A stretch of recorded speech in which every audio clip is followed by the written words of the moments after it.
Welcome back, everyone, to our new series titled Growth in Our Relationships. And I want to thank TorahAnytime.com once again for posting this series. There's a story told about a group of Talmidei Chachamim that would get together every Friday night between Kabbalah, Shabbos, and Maariv and talk about very deep Torah topics. And Rav Shach was one of them, and he was headed to the group, but he was stopped by an elderly Russian man who wanted to talk to him. And when they sat down to talk, the man starts telling Rav Shach about all the recent politics and the current events that was going on in Israel and around the world. But Rav Shach listened very intently to every word. And then the same thing occurred once again the following week, and again the following week, and this continued until finally somebody asked Rav Shach, said, why do you continue listening to this? Why don't you just head straight to the group, the Torah that you're learning? We know how much you love learning. And Rav Shach answered the following, and I quote, he said, "This Jew lives all week for these few moments of pleasure when he can come and find someone here to listen to his weekly news report. Am I going to take away all his zest for life from this individual?" Rav Shach understood the unique needs of this person and was there and wanted to fulfill those needs for him.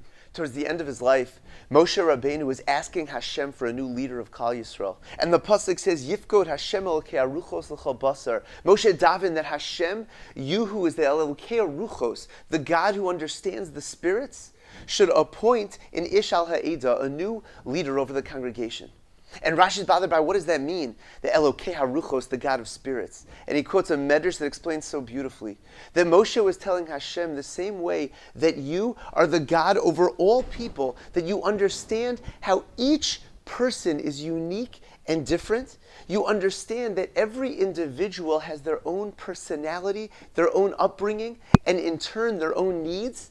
And you act with every single person based on their specific circumstances. Well, Moshe is saying so too, our new leader needs to be the same way.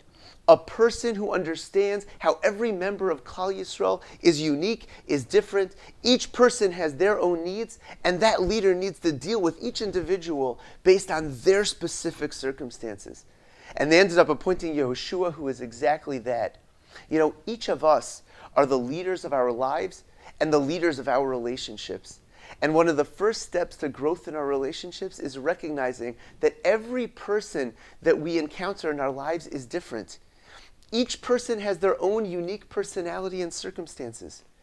Within one family, one child could be very different than the other and have very different, unique, specific needs, and those needs need to be dealt with accordingly. One individual's spouse is very different than another person's spouse and needs to be handled in that way. That coworker that I have that oftentimes brings up conversations that I just don't want to talk about. It just wastes my time. It's hard to deal with. Well, if we think like Rav Shach and recognize how, no, this person has a very specific need. We don't know, based on their personality, based on their upbringing, it could be that they need to talk about that. That gives them chizuk, that gives them chiyas in life. And when we think in that direction, we'll be able to deal with the people in our lives and to be able to understand their needs on a much deeper, on a much more wholesome level. I want to wish everybody a beautiful Shabbos.